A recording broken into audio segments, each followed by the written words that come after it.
ਖਬਰਾਂ ਦੇ ਬੁਲੇਟਿਨ ਦੇ ਸਪਾਂਸਰ ਨੇ ਰੀਅਲਟਰ ਗੁਰਜਿੰਦਰ ਸਿੰਘ ਰੰਧਾਵਾ।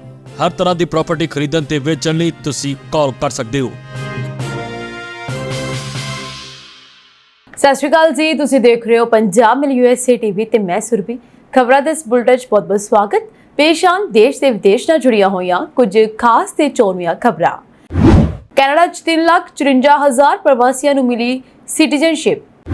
ਟਰੰਪ ਦੀ ਵੱਡੀ ਕਾਰਵਾਈ, ਇਮੀਗ੍ਰੇਸ਼ਨ ਮਾਮਲੇ 'ਚ ਨਾਮਜ਼ਦ ਜੱਜ ਗ੍ਰਿਫਤਾਰ। ਭਾਰਤ ਪਾਕਿਸਤਾਨ ਇਕੱਠੇ ਡਿਨਰ ਕਰਨ, ਦੋਵੇਂ ਦੇਸ਼ਾਂ ਲਈ ਟਰੰਪ ਨੇ ਫਿਰ ਕੀਤਾ ਵੱਡਾ ਦਾਅਵਾ। ਕੈਨੇਡਾ 'ਚ ਨਵੀਂ ਸਰਕਾਰ ਬਣਦੇ ਹੀ ਲੋਕਾਂ ਨੂੰ ਮਿਲਿਆ ਵੱਡਾ ਤੋਹਫਾ। ਕੈਨੇਡਾ 'ਚ ਪੰਜਾਬੀ ਕਾਰੋਬਾਰੀ ਦੀ ਗੋਲੀਆਂ ਮਾਰ ਕੇ ਹੱਤਿਆ। ਵੱਡੀ ਖਬਰ, ਸੋਸ਼ਲ ਮੀਡੀਆ ਤੇ ਲਾਈਵ ਸਟ੍ਰੀਮ ਕਰ ਰਹੀ 23 ਸਾਲ ਦੀ ਮਸ਼ਹੂਰ ਮਾਡਲ ਨੂੰ ਗੋਲੀਆਂ ਨਾਲ ਭੁੰਨਿਆ। ਹੁਣ ਇਹਨਾਂ ਖਬਰਾਂ ਦਾ ਵਿਸਤਾਰ। ਇਸ ਦੇ ਨਾਲ ਹੀ ਦੇਸ਼ ਤੇ ਵਿਦੇਸ਼ ਨਾਲ ਜੁੜੀਆਂ ਹੋਈਆਂ तमाम ਖਬਰਾਂ।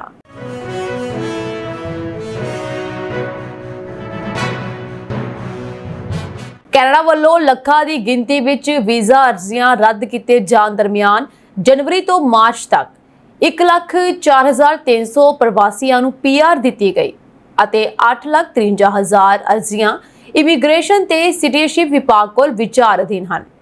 ਕੈਨੇਡੀਅਨ ਨਾਗਰਿਕਤਾ ਨਾਲ ਸੰਬੰਧਿਤ ਅਰਜ਼ੀਆਂ ਦੀ ਗੱਲ ਕੀਤੀ ਜਾਵੇ ਤਾਂ 2,39,000 ਅਰਜ਼ੀਆਂ ਦੀ ਪ੍ਰੋਸੈਸਿੰਗ ਚੱਲ ਰਹੀ ਹੈ, ਜਿਨ੍ਹਾਂ ਵਿੱਚੋਂ 1,96,000 ਦਾ ਨਿਪਟਾਰਾ ਤੈਅਸ਼ੁਦਾ ਸਮਾਂ ਹੱਦ ਦੇ ਅੰਦਰ ਹੋਣ ਦੀ ਉਮੀਦ ਹੈ। ਇਮੀਗ੍ਰੇਸ਼ਨ ਵਿਭਾਗ ਨੇ ਦੱਸਿਆ ਕਿ 1 ਅਪ੍ਰੈਲ 2024 ਤੋਂ 31 ਮਾਰਚ 2025 ਤੱਕ 3,54,300 ਪ੍ਰਵਾਸੀਆਂ ਨੂੰ ਕੈਨੇਡੀਅਨ ਸਿਟੀਜ਼ਨਸ਼ਿਪ ਦਿੱਤੀ ਗਈ ਹੈ। ਵਿਜ਼ਟਰ ਵੀਜ਼ਾ, ਸਟੂਡੈਂਟ ਵੀਜ਼ਾ ਅਤੇ ਵਰਕ ਪਰਮਿਟ ਨਾਲ ਸੰਬੰਧਿਤ ਅਰਜ਼ੀਆਂ ਦਾ ਜ਼ਿਕਰ ਕੀਤਾ ਜਾਵੇ ਤਾਂ ਮੌਜੂਦਾ ਵਰ੍ਹੇ ਦੇ ਪਹਿਲੇ 3 ਮਹੀਨੇ ਦੌਰਾਨ 1,59,000 ਸਟੱਡੀ ਵੀਜ਼ਾ ਅਰਜ਼ੀਆਂ ਦਾ ਨਿਪਟਾਰਾ ਕੀਤਾ ਗਿਆ, ਜਦਕਿ ਵਰਕ ਪਰਮਿਟ ਵਿੱਚ ਵਾਧੇ ਅਤੇ ਨਵੇਂ ਵਰਕ ਪਰਮਿਟ ਵਾਲਿਆਂ 3,96,000 ਅਰਜ਼ੀਆਂ ਦੀ ਪ੍ਰੋਸੈਸਿੰਗ ਮੁਕੰਮਲ ਕੀਤੀ ਗਈ।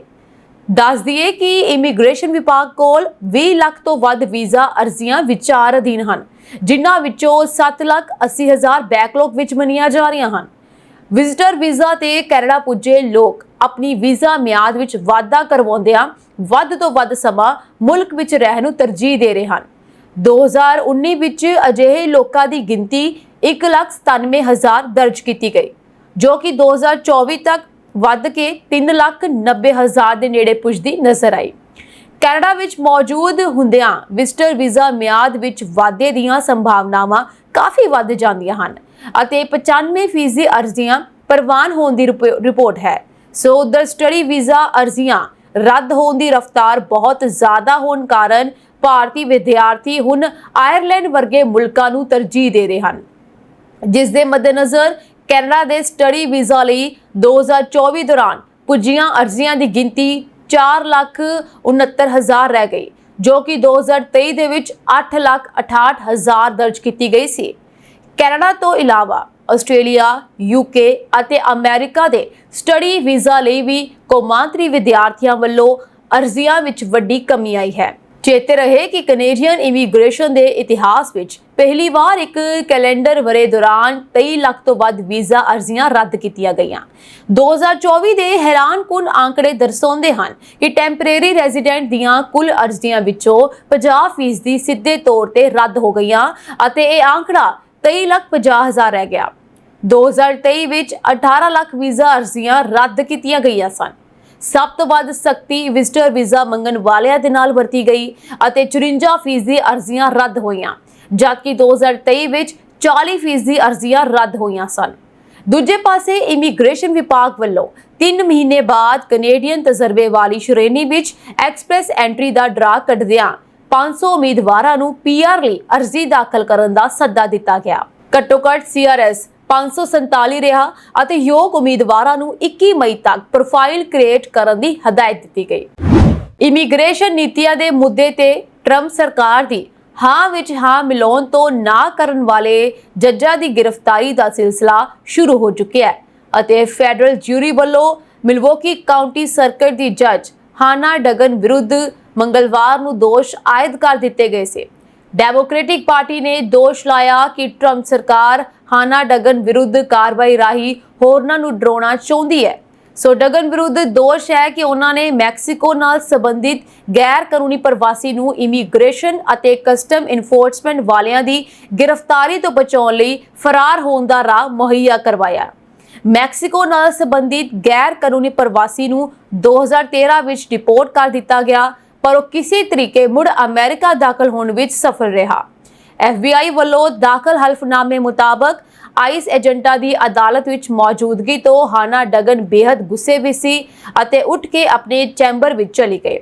ਵਿਸਕੌਨਸਿਨ ਦੀ ਸੁਪਰੀਮ ਕੋਰਟ ਅਪ੍ਰੈਲ ਵਿੱਚ ਹਾਨਾ ਡਗਨ ਨੂੰ ਮੁਅੱਤਲ ਕਰ ਚੁੱਕੀ ਹੈ, ਜਿੱਥੇ ਉਹ 2016 ਤੋਂ ਜੱਜ ਦੀਆਂ ਸੇਵਾਵਾਂ ਨਿਭਾ ਰਹੇ ਸਨ। ਪਹਿਲੀ ਵਾਰ ਹਾਨਾ ਡਗਨ 65% ਵੋਟਾਂ ਨਾਲ ਜੱਜ ਚੁਣੇ ਗਏ, ਜਦਕਿ ਦੂਜੀ ਵਾਰ ਕੋਈ ਵਿਰੋਧੀ ਨਾ ਹੋਣ ਕਾਰਨ ਬਿਨਾਂ ਮੁਕਾਬਲਾ ਚੁਣ ਲਿਆ ਗਿਆ। ਸਿਰਫ ਹਾਨਾ ਡਗਨ ਵਿਰੁੱਧ ਹੀ ਕਾਰਵਾਈ ਨਹੀਂ ਕੀਤੀ ਜਾ ਰਹੀ, ਸਗੋਂ ਬੋਸਟਨ ਦੀ ਮਿਊਨਿਸਪਲ ਅਦਾਲਤ ਵਿੱਚ ਜੱਜ ਦੀਆਂ ਸੇਵਾਵਾਂ ਨਿਭਾ ਰਹੀ ਸ਼ੈਲੀ ਜੋਸਫ ਦੀ ਅਦਾਲਤ ਵਿੱਚ ਪੇਸ਼ੀ 9 ਜੂਨ ਨੂੰ ਹੋਣੀ ਹੈ ਅਤੇ ਉਹਨਾਂ ਨੂੰ ਅਹੁਦੇ ਤੋਂ ਹਟਾਇਆ ਜਾ ਸਕਦਾ ਹੈ। Massachusetts commission on judicial conduct ਵੱਲੋਂ ਕੀਤੀ ਘੋਖ ਦੇ ਆਧਾਰ ਤੇ ਸ਼ੈਲੀ ਜੋਸਫ ਨੂੰ ਆਪਣੇ ਪੇਸ਼ੇ ਨਾਲ ਇਨਸਾਫ ਕਰਨ ਵਿੱਚ ਅਸਫਲ ਰਹਿਣ ਦਾ ਕਸੂਰਵਾਰ ਮੰਨਿਆ ਗਿਆ। ਸਫੋਲਕ ਕਾਉਂਟੀ ਦੀ ਸੁਪੀਰੀਅਰ ਅਦਾਲਤ ਵਿੱਚ ਹੋਣ ਵਾਲੀ ਸੁਣਵਾਈ ਦੌਰਾਨ ਤੈਅ ਹੋਵੇਗਾ ਕਿ ਸ਼ੈਲੀ ਜੋਸਫ ਆਪਣੇ ਅਹੁਦੇ ਤੇ ਬਰਕਰਾਰ ਰਹਿ ਸਕਦੀ ਹੈ ਜਾਂ ਨਹੀਂ। ਇਹ ਦੱਸਦੀ ਹੈ ਕਿ ਜਨਵਰੀ 2003 ਅਤੇ 2007 ਵਿੱਚ ਡਿਪੋਰਟ ਕੀਤੇ ਇੱਕ ਗੈਰ ਕਾਨੂੰਨੀ ਪ੍ਰਵਾਸੀ ਨੂੰ ਇਮੀਗ੍ਰੇਸ਼ਨ ਵਾਲੇ ਮੁੜ ਗ੍ਰਿਫਤਾਰ ਕਰਨਾ ਚਾਹੁੰਦੇ ਸਨ, ਪਰ ਉਹ ਸ਼ੈਲੀ ਜੋਸਫ ਦੀ ਅਦਾਲਤ ਦੇ ਇੱਕ ਦਰਵਾਜ਼ੇ ਰਾਹੀਂ ਫਰਾਰ ਹੋ ਗਿਆ। ਜੱਜ ਤੇ ਦੋਸ਼ ਲੱਗੇ ਕਿ ਉਹਨਾਂ ਵੱਲੋਂ ਜਾਣਬੁੱਝ ਕੇ ਇੱਕ ਗੈਰ ਕਾਨੂੰਨੀ ਪ੍ਰਵਾਸੀ ਨੂੰ ਫਰਾਰ ਹੋਣ ਵਿੱਚ ਮਦਦ ਕੀਤੀ ਗਈ। ਕਮਿਸ਼ਨ ਦੀ ਰਿਪੋਰਟ ਕਹਿੰਦੀ ਹੈ ਕਿ ਸ਼ੈਲੀ ਜੋਸਫ ਨੂੰ ਪਤਾ ਸੀ ਕਿ ਆਈਸ ਦੇ ਏਜੰਟ ਅਦਾਲਤ ਵਿੱਚ ਮੌਜੂਦ ਹਨ, ਪਰ ਸੁਣਵਾਈ ਮੁਕੰਮਲ ਹੋਣ ਤੋਂ ਪਹਿਲਾਂ ਹੀ ਬਚਾਅ ਧਿਰ ਦਾ ਵਕੀਲ ਆਪਣੇ ਮੁਵੱਕਲ ਨੂੰ ਇੱਕ ਦਰਵਾਜ਼ੇ ਰਾਹੀਂ ਬਾਹਰ ਕੱਢਣ ਵਿੱਚ ਸਫਲ ਹੋ ਗਿਆ। ਇਸ ਵੇਲੇ ਭਾਰਤ ਅਤੇ ਪਾਕਿਸਤਾਨ ਵਿਚਕਾਰ ਤਣਾਅ ਘੱਟ ਹੈ, ਦੋਵਾਂ ਵਿਚਕਾਰ ਜੰਗਬੰਦੀ ਲਾਗੂ ਹੋ ਗਈ ਹੈ। ਅਜਿਹੀ ਸਥਿਤੀ ਵਿੱਚ ਅਮਰੀਕੀ ਰਾਸ਼ਟਰਪਤੀ ਡੋਨਾਲਡ ਟਰੰਪ ਭਾਰਤ ਅਤੇ ਪਾਕਿਸਤਾਨ ਦੇ ਸਬੰਧਾਂ ਨੂੰ ਬਿਹਤਰ ਬਣਾਉਣ ਲਈ ਪੂਰੀ ਕੋਸ਼ਿਸ਼ ਕਰ ਰਹੇ ਹਨ। ਇਸ ਤੋਂ ਪਹਿਲਾਂ ਅਮਰੀਕੀ ਰਾਸ਼ਟਰਪਤੀ ਡੋਨਾਲਡ ਟਰੰਪ ਨੇ ਦਾਅਵਾ ਕੀਤਾ ਸੀ ਕਿ ਅਮਰੀਕਾ ਦੀ ਵਿਚੋਲਗੀ ਤੋਂ ਬਾਅਦ ਭਾਰਤ ਅਤੇ ਪਾਕਿਸਤਾਨ ਜੰਗਬੰਦੀ ਲਈ ਸਹਿਮਤ ਹੋਏ ਹਨ। ਹੁਣ ਟਰੰਪ ਨੇ ਦੋਵਾਂ ਦੇਸ਼ਾਂ ਨੂੰ ਰਾਹਤ ਦੇ ਖਾਨੇ ਤੇ ਜਾਣ ਲਈ ਕਿਹਾ ਹੈ। ਟਰੰਪ ਨੇ ਇੱਕ ਪੋਸਟ ਵਿੱਚ ਕਿਹਾ, ਦੋਵਾਂ ਦੇਸ਼ਾਂ ਕੋਲ ਬਹੁਤ ਸ਼ਕਤੀਸ਼ਾਲੀ, ਮਜ਼ਬੂਤ ਅਤੇ ਸਮਝਦਾਰ ਨੇਤਾ ਹਨ। ਇਹ ਸਭ ਰੁਕ ਗਿਆ ਹੈ ਅਤੇ ਉਮੀਦ ਹੈ ਕਿ ਇਸੇ ਤਰ੍ਹਾਂ ਰਹੇਗਾ। ਸੋ ਉਹਨਾਂ ਨੇ ਕਿਹਾ, ਭਾਰਤ ਪਾਕਿਸਤਾਨ ਸੱਚਮੁੱਚ ਇਕੱਠੇ ਹੋ ਰਹੇ ਹਨ। ਸ਼ਾਇਦ ਅਸੀਂ ਉਹਨਾਂ ਨੂੰ ਇਕੱਠੇ ਲਿਆ ਸਕਦੇ ਹਾਂ ਅਤੇ ਇੱਕ ਵਧੀਆ ਰਾਤ ਦਾ ਖਾਣਾ ਖਾ ਸਕਦੇ ਹਾਂ। ਇੱਕ ਸੰਘਰਸ਼ ਵਿੱਚ ਲੱਖਾਂ ਲੋਕ ਮਾਰੇ ਜਾ ਸਕਦੇ ਸਨ, ਜੋ ਛੋਟੀ ਜਿਹੀ ਸ਼ੁਰੂਆਤ ਤੋਂ ਸ਼ੁਰੂ ਹੋਇਆ ਸੀ ਅਤੇ ਹਰ ਰੋਜ਼ ਵੱਡਾ ਹੁੰਦਾ ਜਾ ਰਿਹਾ ਹੈ। ਉਹਨਾਂ ਨੇ ਕਿਹਾ ਕਿ ਸਾਨੂੰ ਪਰਮਾਣੂ ਮਿਜ਼ਾਈਲਾਂ ਦਾ ਵਪਾਰ ਨਹੀਂ ਕਰਨਾ ਚਾਹੀਦਾ, ਸਗੋਂ ਚੀਜ਼ਾਂ ਦਾ ਵਪਾਰ ਕਰਨਾ ਚਾਹੀਦਾ ਹੈ। ਚੰਗੀਆਂ ਚੀਜ਼ਾਂ ਜੋ ਤੁਸੀਂ ਬਣਾਉਂਦੇ ਹੋ, ਸ਼ਾਇਦ ਅਸੀਂ ਉਹਨਾਂ ਨੂੰ ਥੋੜਾ ਜਿਹਾ ਇਕੱਠਾ ਕਰ ਸਕਦੇ ਹਾਂ, ਜਿੱਥੇ ਉਹ ਬਾਹਰ ਜਾ ਸਕਦੇ ਹਨ ਅਤੇ ਇਕੱਠੇ ਵਧੀਆ ਖਾਣਾ ਵੀ ਖਾ ਸਕਦੇ ਹਨ। ਸੋ ਟਰੰਪ ਨੇ ਅਮਰੀਕੀ ਵਿਦੇਸ਼ ਮੰਤਰੀ ਮਾਰਕੋ ਰੂਬੀਓ ਅਤੇ ਉਪ ਰਾਸ਼ਟਰਪਤੀ JD ਵੈਂਸ ਦੇ ਯੋਗਦਾਨ ਦੀ ਪ੍ਰਸ਼ੰਸਾ ਕੀਤੀ। ਟਰੰਪ ਨੇ ਅੱਗੇ ਦਾਅਵਾ ਕੀਤਾ ਕਿ ਅਸੀਂ ਕੁਝ ਦਿਨ ਪਹਿਲਾਂ ਹੀ ਇੱਕ ਇਤਿਹਾਸਕ ਜੰਗਬੰਦੀ ਤੇ ਦਸਤਖਤ ਕੀਤੇ ਸਨ। ਭਾਰਤ ਅਤੇ ਪਾਕਿਸਤਾਨ ਵਿਚਕਾਰ ਹੋਏ ਟਕਰਾਅ ਵਿੱਚ ਲੱਖਾਂ ਲੋਕ ਮਾਰੇ ਜਾ ਸਕਦੇ ਸਨ, ਪਰ ਅਸੀਂ ਇਸ ਨੂੰ ਕਿਸੇ ਵੀ ਤਰੀਕੇ ਨਾਲ ਰੋਕ ਲਿਆ ਹੈ। ਸੋ ਜ਼ਿਕਰਯੋਗ ਹੈ ਕਿ ਰਾਸ਼ਟਰਪਤੀ ਟਰੰਪ ਨੇ ਇਹ ਦਾਅਵਾ ਅਮਰੀਕਾ ਸਾਊਦੀ ਨਿਵੇਸ਼ ਫੋਰਮ ਵਿੱਚ ਕੀਤਾ ਹੈ। ਉਸਨੇ ਕਿਹਾ ਕਿ ਮੇਰੀ ਸਭ ਤੋਂ ਵੱਡੀ ਉਮੀਦ ਸ਼ਾਂਤੀ ਬਣਾਉਣ ਵਾਲਾ ਅਤੇ ਏਕਤਾ ਕਰਨ ਵਾਲਾ ਬਣਨਾ ਹੈ। ਸੋ ਮੈਨੂੰ ਜੰਗ ਪਸੰਦ ਨਹੀਂ। ਦੂਜੇ ਪਾਸੇ ਭਾਰਤ ਨੇ ਇਸ ਹਫਤੇ ਆਪਣੇ ਗੁਆਂਢੀ ਨੂੰ ਇੱਕ ਸਖਤ ਚੇਤਾਵਨੀ ਜਾਰੀ ਕੀਤੀ ਹੈ, ਜਿਸ ਵਿੱਚ ਇਹ ਸਪਸ਼ਟ ਕੀਤਾ ਗਿਆ ਹੈ ਕਿ ਆਪਰੇਸ਼ਨ ਸਿੰਦੂਰ ਵਰਗੇ ਅੱਤਵਾਦ ਵਿਰੋਧੀ ਕਾਰਜ, ਜਿਸ ਵਿੱਚ ਪਾਕਿਸਤਾਨ ਅਤੇ ਪਾਕਿਸਤਾਨ ਦੇ ਕਬਜ਼ੇ ਵਾਲੇ ਕਸ਼ਮੀਰ ਵਿੱਚ 9 ਥਾਵਾਂ ਤੇ ਅੱਤਵਾਦੀ ਟਿਕਾਣਿਆਂ ਨੂੰ ਨਿਸ਼ਾਨਾ ਬਣਾਇਆ ਗਿਆ ਸੀ, ਹੁਣ ਭਾਰਤ ਦੇ ਜਵਾਬ ਵਿੱਚ ਇੱਕ ਨਵਾਂ ਮਿਆਰ ਸਥਾਪਿਤ ਕਰਨਗੇ। ਭਾਰਤ ਸਰਕਾਰ ਨੇ ਜ਼ੋਰ ਦੇ ਕੇ ਕਿਹਾ ਕਿ ਜੇਕਰ ਅੱਤਵਾਦੀ ਤੱਤ ਪਾਕਿਸਤਾਨ ਵਿੱਚ ਦੁਬਾਰਾ ਸੰਗਠਿਤ ਹੋਣ ਦੀ ਕੋਸ਼ਿਸ਼ ਕਰਦੇ ਹਨ ਤਾਂ ਉਸ ਦੀਆਂ ਫੌਜਾਂ ਦੁਬਾਰਾ ਕਾਰਵਾਈ ਕਰਨਗੀਆਂ। ਕੈਨੇਡਾ ਦੀ ਨਵੀਂ ਸਰਕਾਰ ਨੇ ਦੇਸ਼ ਦੇ ਮੱਧ ਵਰਗ ਲਈ ਰਾਹਤ ਦਾ ਐਲਾਨ ਕੀਤਾ। ਕੈਨੇਡਾ ਦੇ ਨਵੇਂ ਪ੍ਰਧਾਨ ਮੰਤਰੀ ਮਾਰਕ ਕਾਰਨੀ ਨੇ ਨਵੀਂ ਕੈਬਨਿਟ ਦੇ ਗਠਨ ਤੋਂ ਬਾਅਦ ਆਮਦਨ ਟੈਕਸ ਵਿੱਚ ਕਟੌਤੀ ਦਾ ਐਲਾਨ ਕੀਤਾ ਹੈ। ਜੁਲਾਈ 2025 ਤੋਂ ਮੱਧ ਵਰਗ ਲਈ ਟੈਕਸ ਦਰ 15% ਤੋਂ ਘਟਾ ਕੇ 14% ਕਰ ਦਿੱਤੀ ਜਾਵੇਗੀ। ਇਸ ਫੈਸਲੇ ਨਾਲ ਲਗਭਗ 22 ਮਿਲੀਅਨ ਕੈਨੇਡੀਅਨਸ ਨੂੰ ਲਾਭ ਹੋਣ ਦੀ ਉਮੀਦ ਹੈ।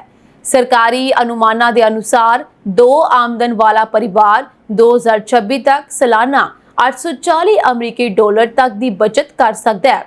ਇੱਕ ਪ੍ਰੈਸ ਰਿਲੀਜ਼ ਵਿੱਚ ਕੈਨੇਡਾ ਦੇ ਵਿੱਤ ਵਿਭਾਗ ਨੇ ਕਿਹਾ ਕਿ ਵਿੱਤ ਅਤੇ ਰਾਸ਼ਟਰੀ ਮਾਲੀਆ ਮੰਤਰੀ ਫ੍ਰਾਂਸੋਆ ਫਿਲਿਪ ਸ਼ੈਂਪੇਨ ਨੇ ਅੱਜ ਸੰਸਦ ਦੇ ਨਵੇਂ ਸੈਸ਼ਨ ਲਈ ਸਰਕਾਰ ਦੇ ਵਿਧਾਨਕ ਏਜੰਡੇ ਤੇ ਕੰਮ ਦੇ ਪਹਿਲੇ ਆਦੇਸ਼ਾਂ ਵਿੱਚੋਂ ਇੱਕ ਦਾ ਐਲਾਨ ਕੀਤਾ। ਵਿੱਤ ਅਤੇ ਰਾਸ਼ਟਰੀ ਮਾਲੀਆ ਮੰਤਰੀ ਨੇ ਅੱਗੇ ਕਿਹਾ, ਇੱਕ ਵਾਰ ਕਾਨੂੰਨ ਲਾਗੂ ਹੋਣ ਤੋਂ ਬਾਅਦ ਸਭ ਤੋਂ ਘੱਟ ਨਿੱਜੀ ਆਮਦਨ ਟੈਕਸ ਦਰ 15% ਤੋਂ ਘਟਾ ਕੇ 14% ਕਰ ਦਿੱਤੀ ਜਾਵੇਗੀ, ਜੋ 1 ਜੁਲਾਈ 2025 ਤੋਂ ਲਾਗੂ ਹੋਵੇਗੀ। ਇਸ ਟੈਕਸ ਕਟੌਤੀ ਨਾਲ ਮਿਹਨਤੀ ਕੈਨੇਡੀਅਨਸ ਨੂੰ ਆਪਣੀ ਤਨਖਾਹ ਦਾ ਵਧੇਰੇ ਹਿੱਸਾ ਆਪਣੇ ਕੋਲ ਰੱਖਣ ਵਿੱਚ ਮਦਦ ਮਿਲੇਗੀ ਤਾਂ ਜੋ ਉਹ ਆਪਣੀ ਜ਼ਰੂਰਤ ਅਨੁਸਾਰ ਖਰਚ ਕਰ ਸਕਣ। ਇਸ ਫੈਸਲੇ ਦੇ ਨਤੀਜੇ ਵਜੋਂ 2025 ਤੇ 26 ਤੋਂ ਸ਼ੁਰੂ ਹੋਣ ਵਾਲੇ 5 ਸਾਲਾਂ ਵਿੱਚ ਕੈਨੇਡੀਅਨਸ ਲਈ 27 ਬਿਲੀਅਨ ਡਾਲਰ ਤੋਂ ਵੱਧ ਦੀ ਟੈਕਸ ਬਚਤ ਹੋਣ ਦੀ ਉਮੀਦ ਹੈ। ਕੈਨੇਡਾ ਤੋਂ ਬਹੁਤ ਹੀ ਦੁਖਦਾਈ ਖਬਰ ਸਾਹਮਣੇ ਆਈ ਹੈ, ਜਿੱਥੇ ਮਿਸੀਸਾਗਾ ਸ਼ਹਿਰ ਵਿੱਚ ਟਰੱਕਿੰਗ ਸੇਫਟੀ ਅਤੇ ਕੰਪਲਾਈਂਸ ਬਿਜ਼ਨਸ ਚਲਾਉਣ ਵਾਲੇ ਹਰਜੀਤ ਸਿੰਘ ਟੱਡਾ ਦੀ 14 ਮਈ 2025 ਨੂੰ ਦੁਪਹਿਰ ਵੇਲੇ ਗੋਲੀ ਮਾਰ ਕੇ ਹੱਤਿਆ ਕਰ ਦਿੱਤੀ ਗਈ। ਇਹ ਘਟਨਾ ਡਿਕਸਨ ਤੇ ਡੈਰੀ ਰੋਡ ਦੇ ਨੇੜੇ ਟ੍ਰੈਨ ਮੇਰੇ ਡਰਾਈਵ ਅਤੇ ਟੈਲਫੋਰਡ ਵੇ ਤੇ ਵਾਪਰੀ ਹੈ। ਅਸਲ ਵਿੱਚ ਭਾਰਤ ਦੇ ਰਾਜ ਉੱਤਰਾਖੰਡ ਦੇ ਬਾਜਪੁਰ ਦੇ ਰਹਿਣ ਵਾਲੇ ਹਰਜੀਤ ਸਿੰਘ ਨੂੰ ਕੁਝ ਸਮੇਂ ਤੋਂ ਅਣਜਾਣ ਵਿਅਕਤੀਆਂ ਵੱਲੋਂ ਧਮਕੀ ਭਰੇ ਫੋਨ ਅਤੇ ਸੁਨੇਹੇ ਆ ਰਹੇ ਸਨ। ਇਨ੍ਹਾਂ ਧਮਕੀਆਂ 'ਚ ਉਹਨਾਂ ਦੇ ਕੋਲੋਂ ਪੈਸੇ ਮੰਗੇ ਜਾ ਰਹੇ ਸਨ ਅਤੇ ਪੈਸੇ ਨਾ ਦੇਣ ਤੇ ਗੰਭੀਰ ਨਤੀਜੇ ਭੁਗਤਣ ਦੀ ਚੇਤਾਵਨੀ ਦਿੱਤੀ ਗਈ ਸੀ। ਪੀਲ ਖੇਤਰੀ ਪੁਲਿਸ ਨੇ ਹਾਲ ਹੀ ਵਿੱਚ ਦੱਖਣੀ ਏਸ਼ੀਆਈ ਕਾਰੋਬਾਰਾਂ ਨੂੰ ਨਿਸ਼ਾਨਾ ਬਣਾ ਕੇ ਕੀਤੀਆਂ ਜਾ ਰਹੀਆਂ ਜ਼ਬਰਦਸਤੀ ਵਸੂਲੀ ਅਤੇ ਹਿੰਸਕ ਘਟਨਾਵਾਂ ਦੀ ਜਾਂਚ ਕਰਨ ਲਈ ਇੱਕ ਵਿਸ਼ੇਸ਼ ਟਾਸਕ ਫੋਰਸ ਦਾ ਗਠਨ ਕੀਤਾ ਹੈ। ਘਟਨਾ ਦੇ ਚਸ਼ਮਦੀਦਾਂ ਅਨੁਸਾਰ ਪੀੜਿਤ ਵਿਅਕਤੀ ਆਪਣੇ ਟਰੱਕ ਦੇ ਬਾਹਰ ਖੜਾ ਸੀ ਜਦ ਉਸ ਤੇ ਗੋਲੀਬਾਰੀ ਕੀਤੀ ਗਈ। ਕੁਝ ਲੋਕਾਂ ਨੇ ਦੱਸਿਆ ਕਿ ਗੋਲੀਬਾਰੀ ਤੋਂ ਪਹਿਲਾਂ ਇੱਕ ਕਾਰ ਪੀੜਿਤ ਦੇ ਕੋਲ ਆਉਂਦੀ ਹੋਈ ਵੇਖੀ ਗਈ ਸੀ। ਘਟਨਾ ਮੌਕੇ ਪਾਰਕਿੰਗ 'ਚ ਮੌਜੂਦ ਲੋਕਾਂ ਨੇ ਉੱਥੋਂ ਭੱਜ ਕੇ ਆਪਣੀ ਜਾਨ ਬਚਾਈ। ਇਸ ਤੋਂ ਇਲਾਵਾ ਹਰਜੀਤ ਨੂੰ ਗੰਭੀਰ ਹਾਲਤ ਵਿੱਚ ਹਸਪਤਾਲ ਲਿਜਾਇਆ ਗਿਆ, ਪਰ ਜ਼ਖਮਾਂ ਦੀ ਤਾਬ ਨਾ ਸਹਿੰਦੇ ਹੋਏ ਉਸਨੇ ਦਮ ਤੋੜ ਦਿੱਤਾ। ਇੱਕ ਚਸ਼ਮਦੀਦ ਜੋ ਘਟਨਾ ਸਥਲ ਤੇ ਸਾਹਮਣੇ ਵਾਲੀ ਸੜਕ ਤੇ ਕੰਮ ਕਰ ਰਿਹਾ ਸੀ, ਉਸਨੇ ਦੱਸਿਆ ਕਿ ਉਸਨੇ 15 ਤੋਂ 16 ਗੋਲੀਆਂ ਦੀਆਂ ਆਵਾਜ਼ਾਂ ਸੁਣੀਆਂ। ਚਸ਼ਮਦੀਦਾ ਦੇ ਮੁਤਾਬਕ ਗੋਲੀਬਾਰੀ ਦੌਰਾਨ ਘਟਨਾ ਸਥਲ ਦੇ ਨੇੜੇ ਇੱਕ ਲਾ ਫਰਮ ਦੀ ਖਿੜਕੀ ਵਿੱਚ ਵੀ ਗੋਲੀ ਲੱਗੀ। ਉੱਥੇ ਕੰਮ ਕਰ ਰਹੇ ਇੱਕ ਵਿਅਕਤੀ ਨੇ ਦੱਸਿਆ ਕਿ ਪੁਲਿਸ ਨੇ ਕਿਹਾ ਕਿ ਗੋਲੀ ਉਸਦੀ ਕੁਰਸੀ ਦੇ ਪਿੱਛੇ ਵਾਲੀ ਕੰਧ 'ਚ ਲੱਗੀ ਹੈ। ਜੇਕਰ ਉਹ ਉਸ ਸਮੇਂ ਕੁਰਸੀ ਤੇ ਬੈਠਾ ਹੁੰਦਾ ਤਾਂ ਸ਼ਾਇਦ ਅੱਜ ਜ਼ਿੰਦਾ ਨਾ ਹੁੰਦਾ। ਪੀਲ ਪੁਲਿਸ ਦੀ ਕਾਂਸਟੇਬਲ ਮਿਸ਼ੇਲ ਨੇ ਕਿਹਾ ਕਿ ਹੁਣ ਤੱਕ 29 ਤੋਂ ਵੱਧ ਅਜਿਹੇ ਮਾਮਲੇ ਸਾਹਮਣੇ ਆ ਚੁੱਕੇ ਹਨ, ਜਿਨ੍ਹਾਂ 'ਚੋਂ ਕਈ 'ਚ ਗੋਲੀਬਾਰੀ ਅਤੇ ਅਗਜਨੀ ਵਰਗੀਆਂ ਘਟਨਾਵਾਂ ਸ਼ਾਮਲ ਹਨ। ਇਹ ਘਟਨਾਵਾਂ ਵਿੱਚ ਟਰੱਕਿੰਗ ਕੰਪਨੀਆਂ, ਰੈਸਟੋਰੈਂਟ, ਜਵੈਲਰੀ ਸਟੋਰ ਅਤੇ ਹੋਰ ਕਾਰੋਬਾਰ ਨਿਸ਼ਾਨਾ ਬਣੇ ਹੋਏ ਹਨ। ਪੁਲਿਸ ਹੁਣ ਤੱਕ 21 ਲੋਕਾਂ ਨੂੰ ਗ੍ਰਿਫਤਾਰ ਕਰ ਚੁੱਕੀ ਹੈ ਅਤੇ ਉਹਨਾਂ ਤੇ 150 ਤੋਂ ਵੱਧ ਦੋਸ਼ ਲਾਏ ਗਏ ਹਨ। ਇਹਨਾਂ ਵਿੱਚੋਂ ਕਈ ਦੋਸ਼ੀਆਂ ਦੇ ਭਾਰਤ ਵਿੱਚ ਆਰਗੇਨਾਈਜ਼ਡ ਕ੍ਰਾਈਮ ਗਰੁੱਪਾਂ ਦੇ ਨਾਲ ਸੰਬੰਧ ਹੋਣ ਦਾ ਸ਼ੱਕ ਹੈ। ਪੀਲ ਪੁਲਿਸ ਦੇ ਮੁਖੀ ਨਿਸ਼ਾਨ ਨੇ ਕਿਹਾ ਕਿ ਇੱਕ ਜਟਿਲ ਅਤੇ ਅੰਤਰਰਾਸ਼ਟਰੀ ਪੱਧਰ ਤੇ ਫੈਲਿਆ ਹੋਇਆ ਅਪਰਾਧਿਕ ਜਾਲ ਹੋ ਸਕਦਾ ਹੈ। ਮੈਕਸੀਕੋ ਦੇ ਜੈਲਿਸਕੋ ਰਾਜ ਵਿੱਚ ਸੋਸ਼ਲ ਮੀਡੀਆ ਪਲੇਟਫਾਰਮ ਟਿਕਟੌਕ ਤੇ ਲਾਈਵ ਸਟ੍ਰੀਮ ਕਰ ਰਹੀ ਮਾਡਲ ਅਤੇ ਬਿਊਟੀ ਇਨਫਲੂਐਂਸਰ ਦਾ ਗੋਲੀਆਂ ਮਾਰ ਕੇ ਕਤਲ ਕਰ ਦਿੱਤਾ ਗਿਆ। ਸੂਬਿਆਈ ਅਧਿਕਾਰੀਆਂ ਨੇ ਇਹ ਜਾਣਕਾਰੀ ਦਿੱਤੀ ਹੈ। 23 ਸਾਲਾਂ ਦੀ ਵੈਲੇਰੀਆ ਮਾਰਕੇਜ਼ ਜੋ ਕਿ ਜ਼ਾਪੋਪਨ ਦੇ ਇੱਕ ਬਿਊਟੀ ਸੈਲੂਨ ਵਿੱਚ ਲਾਈਵ ਸਟ੍ਰੀਮ ਦੌਰਾਨ ਕੈਮਰੇ ਦੇ ਪਿੱਛੇ ਕਿਸੇ ਨਾਲ ਗੱਲਬਾਤ ਕਰ ਰਹੀ ਸੀ, ਉਦੋਂ ਉਸ ਨੂੰ ਇੱਕ ਗੋਲੀ ਛਾਤੀ ਅਤੇ ਇੱਕ ਗੋਲੀ ਸਿਰ ਵਿੱਚ ਮਾਰੀ ਗਈ, ਜਿਸ ਨਾਲ ਉਸ ਦੀ ਮੌਕੇ ਤੇ ਹੀ ਮੌਤ ਹੋ ਗਈ। ਮਾਡਲ ਅਤੇ ਬਿਊਟੀ ਇਨਫਲੂਐਂਸਰ ਦੇ ਬਾਹਰੀ ਇਲਾਕੇ ਜ਼ੈਪੋਪਨ ਨਗਰਪਾਲਿਕਾ ਵਿੱਚ ਇੱਕ ਬਿਊਟੀ ਸੈਲੂਨ ਦੇ ਅੰਦਰ ਸੀ ਜਦੋਂ ਇਹ ਘਟਨਾ ਵਾਪਰੀ। ਇਸ ਘਟਨਾ ਤੋਂ ਕੁਝ ਘੰਟਿਆਂ ਬਾਅਦ ਮੈਕਸੀਕਨ PRI ਪਾਰਟੀ ਦੇ ਇੱਕ ਸਾਬਕਾ ਕਾਂਗਰਸਮੈਨ ਲੁਇਸ ਅਰਮਾਂਡੋ ਨੂੰ ਵੀ ਡਿਆਜ਼ ਦਾ ਵੀ ਇਲਾਕੇ ਦੇ ਇੱਕ ਕੈਫੇ ਵਿੱਚ ਗੋਲੀ ਮਾਰ ਕੇ ਕਤਲ ਕਰ ਦਿੱਤਾ ਗਿਆ। ਭਾਰਤ ਤੇ ਹਮਲਾ ਕਰਨ ਲਈ ਪਾਕਿਸਤਾਨ ਨੇ ਤੁਰਕੀ 'ਚ ਬਣੇ ਡਰੋਨਾਂ ਦੀ ਮਦਦ ਲਈ, ਪਰ ਇਹ ਫੈਸਲਾ ਉਸ ਦੀ ਸਭ ਤੋਂ ਵੱਡੀ ਗਲਤੀ ਸਾਬਤ ਹੋਇਆ। ਤੁਰਕੀ ਡਰੋਨ ਨਿਰਮਾਤਾ ਬੇਕਰ ਨੇ ਪਾਕਿਸਤਾਨ ਨੂੰ ਉਹ ਡਰੋਨ ਸਪਲਾਈ ਕੀਤੇ ਜੋ ਪਹਿਲਾਂ ਹੀ ਯੂਕਰੇਨ ਰੂਸ ਯੁੱਧ 'ਚ ਅਸਫਲ ਹੋ ਗਏ ਸਨ। ਹੁਣ ਜਦੋਂ ਪਾਕਿਸਤਾਨ ਨੇ ਉਹਨਾਂ ਨੂੰ ਭਾਰਤ ਵਿਰੁੱਧ ਵਰਤਿਆ ਤਾਂ ਭਾਰਤ ਦੇ ਮਜ਼ਬੂਤ ਹਵਾਈ ਰੱਖਿਆ ਪ੍ਰਣਾਲੀ ਨੇ ਉਹਨਾਂ ਨੂੰ ਹਵਾ 'ਚ ਹੀ ਤਬਾਹ ਕਰ ਦਿੱਤਾ। ਤੁਰਕੀ ਵੱਲੋਂ ਪਾਕਿਸਤਾਨ ਦਾ ਸਮਰਥਨ ਕਰਨ ਤੋਂ ਬਾਅਦ ਬਾਈਕਾਟ ਤੁਰਕੀ ਮੁਹਿੰਮ ਨੇ ਦੇਸ਼ ਭਰ ਵਿੱਚ ਤੇਜ਼ੀ ਫੜ ਲਈ ਹੈ। ਉਦੋਂ ਤੋਂ ਹੀ ਭਾਰਤ 'ਚ ਤੁਰਕੀ ਦਾ ਬਾਈਕਾਟ ਕਰਨ ਦੀ ਮੰਗ ਉੱਠ ਰਹੀ ਹੈ। ਮਹਾਰਾਸ਼ਟਰ ਦੇ ਪੁਣੇ ਤੋਂ ਲੈ ਕੇ ਰਾਜਸਥਾਨ ਦੇ ਉਦੈਪੁਰ ਤੱਕ ਵਪਾਰੀਆਂ ਨੇ ਤੁਰਕੀ ਤੋਂ ਆਯਾਤ ਕੀਤੇ ਜਾਣ ਵਾਲੇ ਸਮਾਨ ਦਾ ਬਾਈਕਾਟ ਕਰਕੇ ਆਰਥਿਕ ਮੋਰਚੇ ਤੇ ਤੁਰਕੀ ਨੂੰ ਜਵਾਬ ਦੇਣ ਦਾ ਐਲਾਨ ਕੀਤਾ ਹੈ।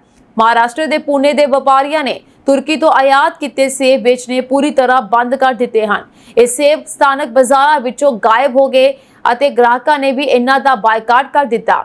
पुणे ਦੇ ਫਲ ਬਾਜ਼ਾਰ ਵਿੱਚ ਹਰ ਸਾਲ ਤੁਰਕੀ ਸੇਬਾਂ ਦੀ ਆਮਦ ਲਗਭਗ 1000 ਤੋਂ 1200 ਕਰੋੜ ਰੁਪਏ ਦੀ ਹੁੰਦੀ ਹੈ। ਲੋਕ ਵੀ ਇਸ ਮੁਹਿੰਮ ਨਾਲ ਜੁੜ ਗਏ ਹਨ और तुर्की सेबा की बजाय होर सेब खरीद रहे हैं।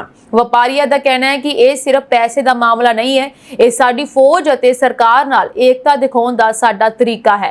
एशिया के सब तो बड़े संगमरमर व्यापारक केंद्र वजों जाने जाते उदयपुर के व्यापारियों ने तुर्की तो संगमरमर की दरामद बंद करने का फैसला किया है।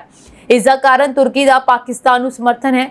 उदयपुर मार्बल प्रोसैसर कमेटी के सारे मैंबरां ने सर्वसम्मति नाल फैसला किया है कि जिन्ना चिर तुर्की पाकिस्तान का समर्थन जारी रखेगा उस नाल व्यापार नहीं किया जाएगा। उन्होंने कहा कि भारत नूं दरामद किए जाने वाले कुल संगमरमर का लगभग 70% तुर्की तो आता है, पर हुण इस दरामद नूं रोकिया जा रहा है। हर साल भारत तो वड्डी गिनती विच सैलानी तुर्की अते अजरबाईजान वर्गे देशों का दौरा करते हैं, पर मौजूदा स्थिति अते सोशल मीडिया ते हो रहे विरोध प्रदर्शनों कारण सैर सपाटा खेतर भी प्रभावित होने की संभावना है। ट्रैवल एजेंसियां के अनुसार हाल ही के समय में तुर्की टूर पैकेजां लई पुछगिछ विच गिरावट आई है। सुरक्षा एजेंसियां ने हरियाणा के पानीपत तो कैराना वासी एक पाकिस्तानी जासूस को गिरफ्तार किया है। दोषी नौमान इलाही जो पानीपत विच अपनी भैन दे घर रह रहा सी, फौज नाल जुड़ियां संवेदनशील जानकारियां पाकिस्तान भेजण दे दोष हेठ फड़िया गया है। हालांकि वो पाकिस्तान च किस दे संपर्क च सी इस बारे हाले जांच जारी है ते अधिकारियों ने उसका फोन जब्त कर लिया है ते उसके फोन का डाटा चेक किया जा रहा है। उसके कॉल रिकॉर्ड ते होर डाटा तो पता लगाने की कोशिश की जा रही है कि वो आखिर ये जानकारी किस नूं भेज रहा सी। CIA-1 दे अधिकारियों मुताबक 24 साल के नौमान अपनी भैन जीनत दे नाल पानीपत दी होली कॉलोनी विच रह रहा सी अते एक फैक्ट्री विच सिक्योरिटी गार्ड की नौकरी कर रहा सी। सुरक्षा एजेंसियां नूं जानकारी मिली तां उन्हां ने मुलजम नूं गिरफ्तार करके अगलेरी कार्रवाई शुरू कर दी है। भारत के कश्मीर ते दावा करन वाले पाकिस्तान तो अपना देश ही नहीं संभालिया जा रहा। एक पासे जिथे पाकिस्तान नाल भारत के रिश्ते तनावपूर्ण चल रहे हैं, उत्ते ही बलोचिस्तान की मंग जोर फड़ रही है अते सिंध के लोग भी वक्रे देश की मांग कर रहे हैं। इस दौरान एक बलोच नेता ने दावा किया कि बलोचिस्तान हुण पाकिस्तान का हिस्सा नहीं है। उसने बलोचिस्तान नूं एक वक्रा देश बनाने लई अंतरराष्ट्रीय भाईचारे तो मदद मंगी है। बलोच नेता मीर या बलोच ने एक्स ते पोस्ट करदिया कहा कि बलोचिस्तान के लोगों ने अपना राष्ट्रीय फैसला ले लिया है ਅਤੇ ਹੁਣ ਦੁਨੀਆ ਨੂੰ ਚੁੱਪ नहीं रहना चाहिए। उन्होंने भारत समेत अंतरराष्ट्रीय भाईचारे तो समर्थन की अपील की है। उन्होंने एक्स से पोस्ट करदिया होया कहा कि पाकिस्तान नूं अंतरराष्ट्रीय सहायता ਅਤੇ कर्जा पैसे की बर्बादी से उन्होंने भारतीय मीडिया यूट्यूबर्स ਅਤੇ बुद्धिजीवियों ਨੂੰ अपील की कि ਉਹ ਬਲੋਚਾਂ ਨੂੰ पाकिस्तान ਦੇ अपने लोग कहना बंद करन। सो उन्होंने भावुक अपील करदिया कहा कि असीं अपनियां प्रजातियां ਨੂੰ बचाउण ਲਈ बाहर आए हाँ, सो आओ अते साडे नाल जुड़ो। सिंधु जल संधि ते भारत के स्टैंड तो बाद पाकिस्तान गोडे टेक गया। पहली बार पाकिस्तान ने कहा है कि वो भारत नाल इस संधि दीयां शर्तां ते होर चर्चा करने लई तैयार है। पाकिस्तान के जल स्रोत मंत्री ने भारत नूं सूचित किया है कि उन्हां दा देश 1960 के संधि के उन्हां बिंदुआं ते गलबात करने लई तैयार है जिन्हां ते भारत नूं इतराज़ है। पहली बार पाकिस्तान ने 1960 विच तय किए गए सिंधु जल संधि दीयां शर्तां ते मुड़ विचार करन दा रुझान दिखाया है। मीडिया रिपोर्टां के अनुसार पहलगाम हमले तो बाद भारत ने पाकिस्तान नूं सूचित किया सी कि वो सिंधु जल संधि नूं लागू करन नूं रद्द कर रहा।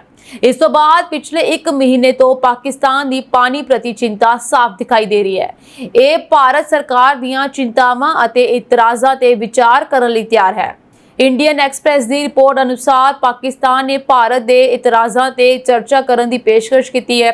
मन्निया जाता है कि पाकिस्तान के जल स्रोत सकत्तर सैयद अली मुर्तज़ा ने भारत के केंद्रीय मंत्रिमंडल के संधि नूं रोके जाने के फैसले की हालिया रस्मी नोटिफिकेशन ते प्रतिक्रिया दी है।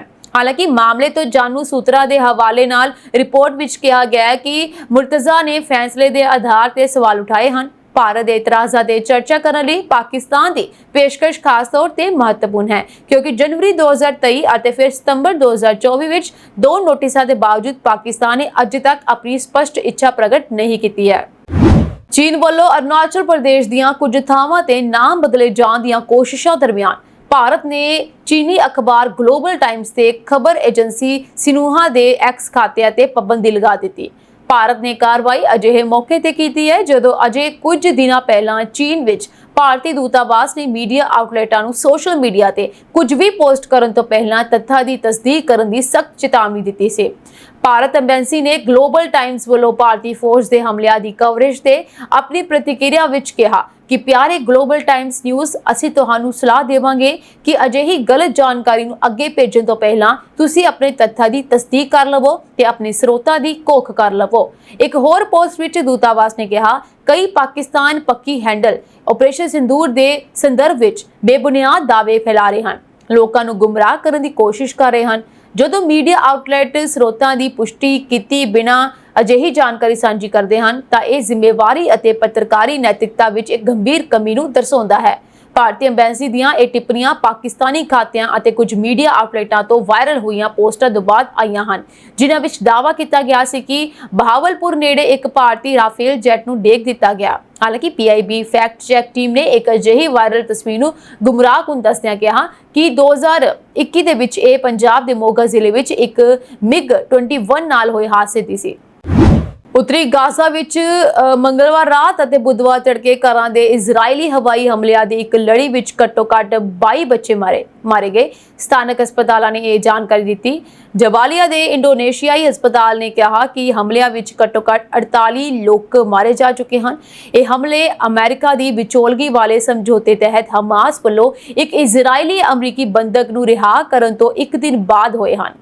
ਇਜ਼ਰਾਈਲ ਦੇ ਪ੍ਰਧਾਨ ਮੰਤਰੀ ਬੈਂਜਾਮਿਨ ਨੇਤਨਯਾਹੂ ਨੇ ਮੰਗਲਵਾਰ ਨੂੰ ਕਿਹਾ ਕਿ ਇਜ਼ਰਾਈਲ ਵੱਲੋਂ ਗਾਜ਼ਾ ਵਿੱਚ ਜੰਗ ਰੋਕਣ ਦਾ ਕੋਈ ਸਵਾਲ ਹੀ ਪੈਦਾ ਨਹੀਂ ਹੁੰਦਾ। ਨੇਤਨਯਾਹੂ ਦੇ ਇਸ ਬਿਆਨ ਦੇ ਨਾਲ ਜੰਗਬੰਦੀ ਦੀਆਂ ਸਾਰੀਆਂ ਉਮੀਦਾਂ ਖਤਮ ਹੋ ਗਈਆਂ।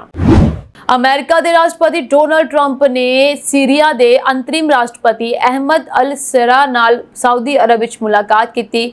ਦੋਵੇਂ ਮੁਲਕਾਂ ਦੇ ਆਗੂਆਂ ਵਿਚਕਾਰ 25 ਸਾਲਾਂ ਮਗਰੋਂ ਇਹ ਪਹਿਲੀ ਮੁਲਾਕਾਤ ਹੈ।